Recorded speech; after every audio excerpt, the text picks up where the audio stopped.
Imagine a bustling street in 18th century Caracas, Venezuela. A crowd listens eagerly to the latest printed pamphlets, written in Spanish, stirring feelings that go beyond city or family, an attachment to something vast, unseen, yet deeply felt, a nation. But what exactly is this thing they call a nation? How do strangers who have never met develop an unshakable bond, willing to love or die for an idea? Benedict Anderson pulls back the curtain on this mystery, setting the stage for a deep dive into our imagined worlds. Let's start with a magical invention, the printing press, which turned isolated souls into a collective. But how did ink and paper build the emotional fortresses we call nations? In late 1700s Venezuela, printed newsletters and patriotic poems circulated in Spanish. Locals suddenly saw themselves as part of something bigger than town or church, a Creole identity coalescing through words on a page. Anderson calls this the originary nationalism born in the Americas, where print helped scattered Spanish speakers imagine a community of millions who'd never meet but felt intimately connected. Think of print capitalism like dawn sweeping across a dark landscape. Before, people experienced time and space through local rituals and rulers. Suddenly, a new rhythm emerged. Daily newspapers and vernacular tongues linked distant readers simultaneously, creating a shared temporal and cultural map. This invisible network transformed solitary individuals into fellow citizens, all reading the same news, imagining the same nation. Nations aren't just ethnic tribes with shared bloodlines. They're imagined communities made real through shared stories and symbols reinforced by print. Anderson's insight flips older views. The nation is a cultural artifact, conjured by stories repeated in homes and cafes, bridging strangers through a powerful fiction that feels more real than family. Next, let's unravel language, not just words, but the lifeblood that creates national belonging. How does switching tongues shift loyalties from king to nation? Latin had been the sacred language of empire and church across Europe. But as monarchies waned, local vernaculars like French, German, and Spanish surged, printed and standardized.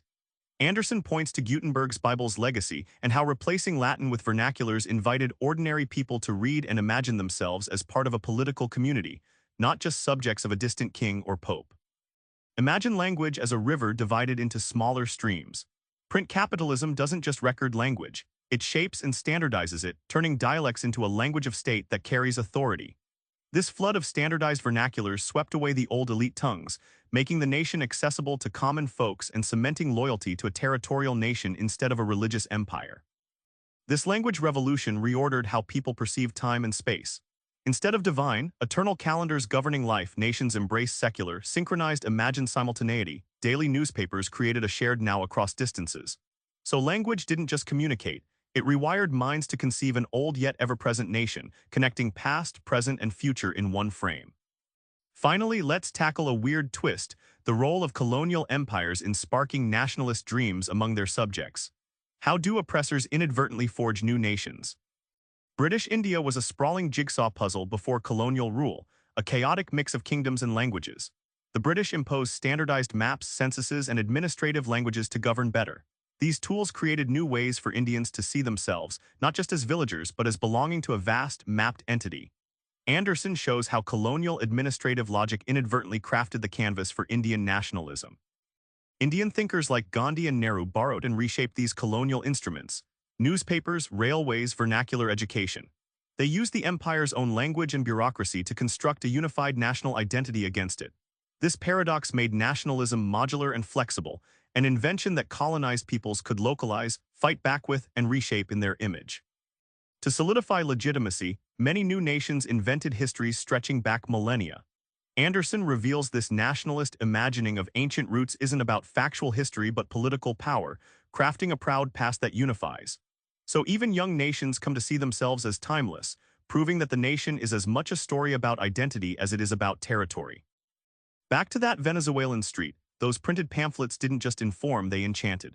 They spun a tale that strangers could feel as kin, that time could be shared across oceans and mountains.